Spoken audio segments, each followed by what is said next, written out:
Where your treasure is, there will your heart be also. God has hidden unlimited treasures in His Word.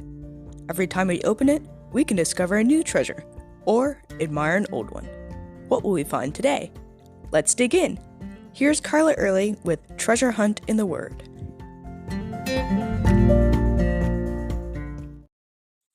The theme of our Women's Retreat weekend was putting the pieces together.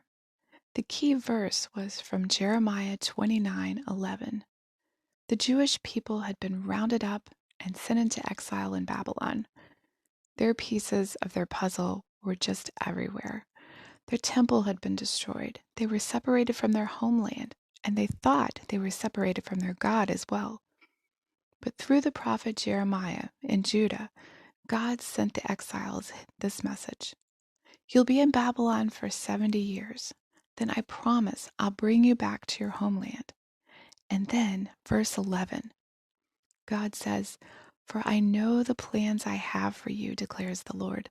Plans to prosper you and not to harm you. Plans to give you a hope and a future.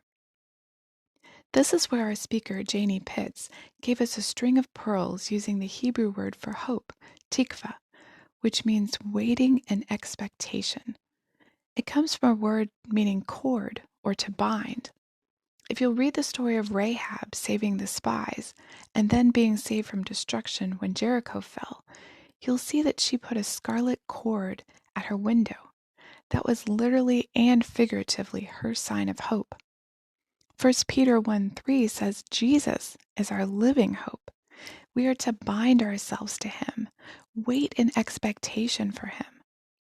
Hebrews 10:23 says for us to hold fast or cling to the hope that we have in Christ, because He who promised is faithful.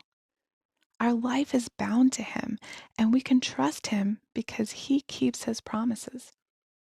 Romans 5:1 and 2 tells us to rejoice in the hope of the glory of God. If this past year has taught us anything, it's that we are not in control.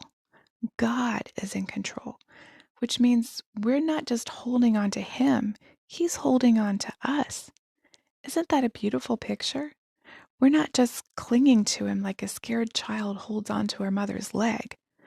God, our Father, is holding us firmly in His strong, loving embrace. We're getting a hug from God. God created us to be in a relationship with Him. We are bound to Him, tied to Him by His love for us. God tells us in Isaiah 40, verse 31, that those who hope in the Lord, those who cling to Him, wait expectantly for Him, will renew their strength. Our clinging to Him gives us new strength.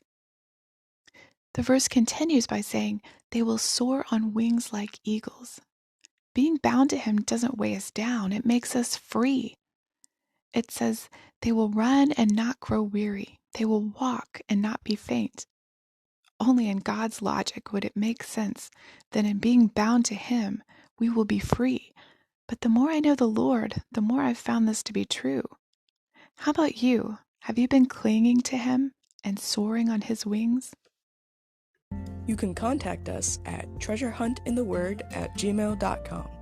Also, if you'd like to share a treasure God has given you by doing an episode, please contact us.